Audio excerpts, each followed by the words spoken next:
Ah, betwixtmas, the dreamlike span of time between Christmas and New Year's Day that finds half of us resting and recharging and the other half of us itchy. Since I was a kid, the period between Christmas and New Year's Day has been exciting. School was out, family and friends were in. There was always lots of good food, good conversation, planning, and traveling. And because night descends earlier in winter, this period often felt like a gift to my creative self. Without a daily schedule to keep in check, I had plenty of time to allow my mind to wander, to roam, to think up the new and possible, the ancient and fantastical. Winter was always a time for storytelling, music, and visual arts, a time for creators to create. Creation itself is an exercise in brain elasticity and adaptation. And for creators, the stretch of time happening now provides us with the space and mental fortitude to plan for the next thing we're going to do. If you too fall into the I need something to do camp, January is the perfect time to stop wandering, set goals, and adopt new habits. If you're in the rest and recharge part of your year, do you. Recharge those batteries. Finish off those holiday cookies. Wear all the fuzzy socks, whatever floats your betwixtmas boat. But if you're itchy like me, stop wandering through those piles of discarded wrapping paper. Invite structure into your life. Set some writing goals for yourself, and then let's get cracking. It's time to write your story.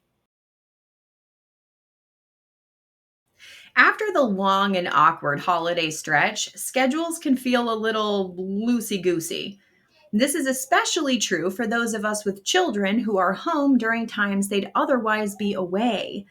Fitting in quiet time for creative awakening and imagining can feel a little silly, what with all the noise and bustle going on around us.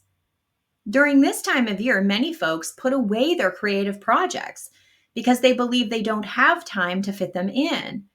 It's often easier to seize 20 minutes of writing time after a regularly structured day than it is to create 20 minutes of writing time during chaos. But it is during those periods of chaos that structure is often most important. Well, I won't give you a hustle bros schedule to follow, complete with a 5 a.m. ice bath and a midnight recap of your day. I do fully support creating some kind of structure to help you see what's possible within the time you do have.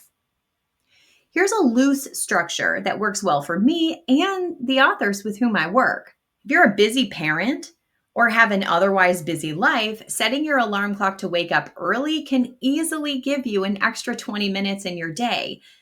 But if you're exhausted and shaking off the sleepies for those 20 minutes, there's really nothing for you to gain by waking up early. Instead, I advocate for seizing the first 20 minutes after you wake to rouse your creative self. When you wake in the morning, grab your coffee or lemon water and go straight to your writing place. Don't turn on the radio or the television. Don't crack open that newspaper. Do not, under any circumstances whatsoever, open an internet browser. Grab your preferred writing tool, whether it's a decomposition notebook and a pen or your laptop, and start writing. Don't lift your pen off the paper or your fingers off the keys. Just write.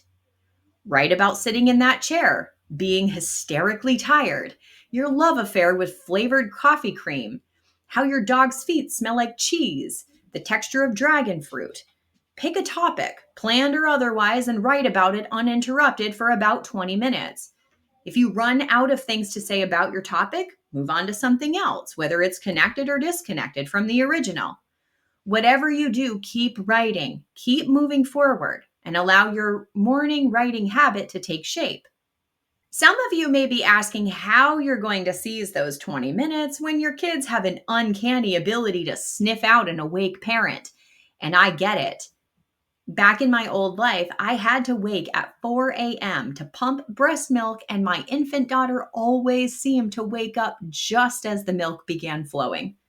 On those days, the first 20 minutes went by laughably fast, and I let them go. I didn't have the energy to chase them.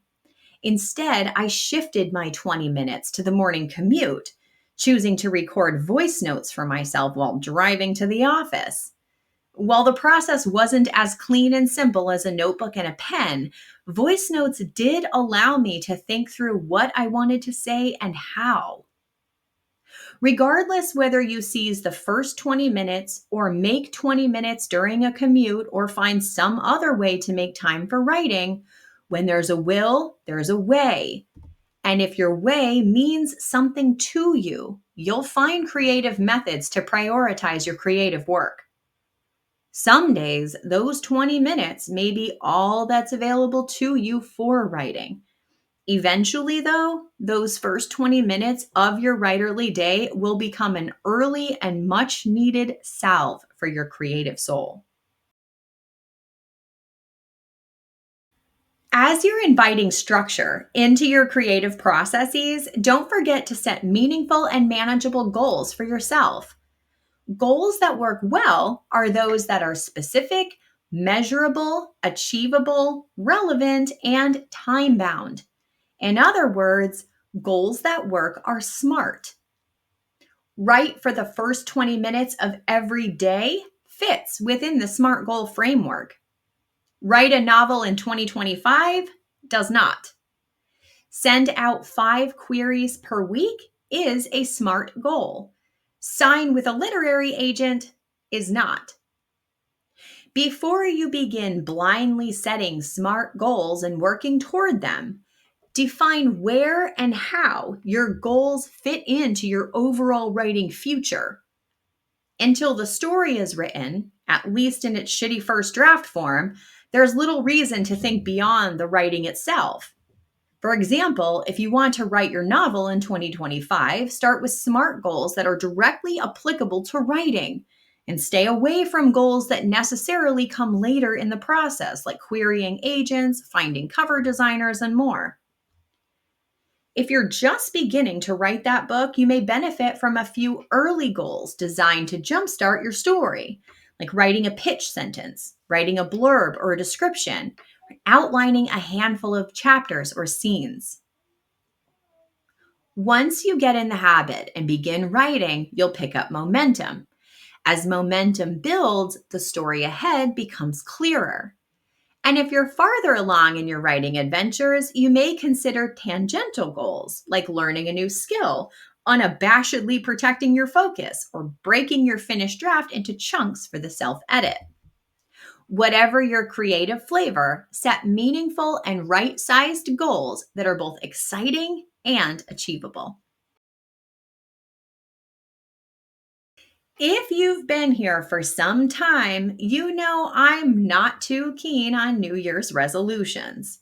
For most people, resolutions are just declarations shouted into the annual void, fantasies that allow us the fun of a daydream without the difficulty of actually doing anything about that dream. Don't do that to yourself. The folks who sink into fantastical resolution fun often end up rinsing and repeating their resolutions for the next year and the next in perpetuity. We're also the same folks who end up with a laundry list of life regrets and thoughts of what could have been. If you're currently having a moment of self-awareness and realizing you may not have been as disciplined as you thought you were, know this: it's possible to train yourself to be disciplined. Writing, at its root, is about self-control, the ability to stay on course, share your important message with the future readers who need to hear it. When many think of discipline, they construct an almost military-like view of a writing practice. Immovable time blocks, planning scenes and chapters down to the minutia, reaching daily and consistent word count increases. Unless you're a souped-up type A tickled by a wild writing hair, though, you don't need to approach your writing the way a Marine approaches a war zone. But being disciplined enough to write, especially when you're stressed, tired, or just over the day, is a creative superpower. Lean into that superpower. Your personal metropolis only springs into existence when you write it. So, how do you work through the dreamlike betwixtmas time and early winter to write the stories of your dreams? Share your techniques and tips in the comments for fellow writers. Happy writing. P.S. Your story is a gift to the readers whose lives will be positively affected by your words. 'Tis the season.